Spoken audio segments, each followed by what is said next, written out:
what this one does is it has a reservoir, so basically that's the container which holds the water. It's got the actual pot which the plant is held in. This is about, well, I'll actually measure it.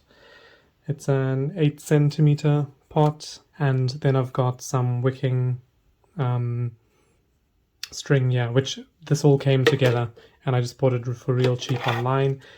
Basically what happens is you just thread the wicking string through, that just sits in the water, and basically this needs to get woven through the plant, well, the soil really.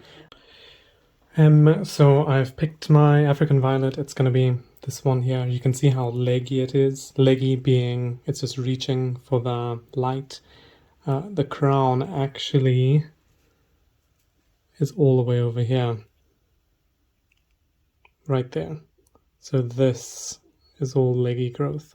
The variety is, I think it's Isadora. It's a standard African violet, meaning that it should get quite to a large, substantial size. You can see this 8 centimeter is quite small. Quite large compared to this like 3 or 4 centimeter solo cup.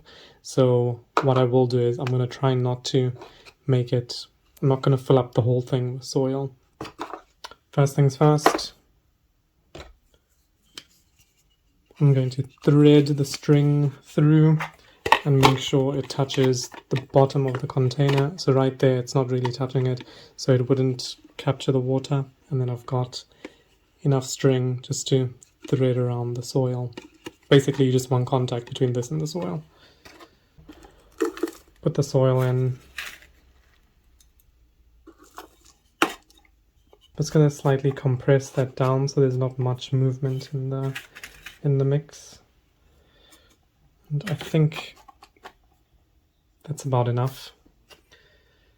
Now what I will do is I need to get this out of the pot. It is quite loose in there, so I just squeeze the edges and gently pull. Just going to reuse that.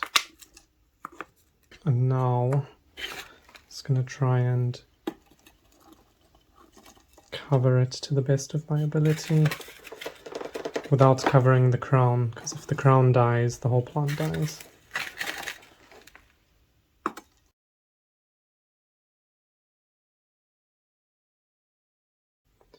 Now I'm going to put some water in the reservoir first.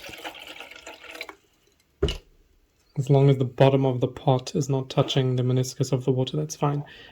So that just fits in there. I don't know if you can see.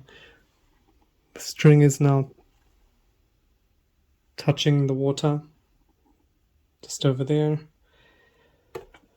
But in order to create a suction, or I don't really know if that's the right term, you have to make sure that the water pulls up from on top here. I just give it a nice water from the top, and once it drips through, that's enough, and that should create a suction. So that's pretty much that African violet watered. I'll just put my label back on, just so I know which variety it is. I'll probably stick it on this way.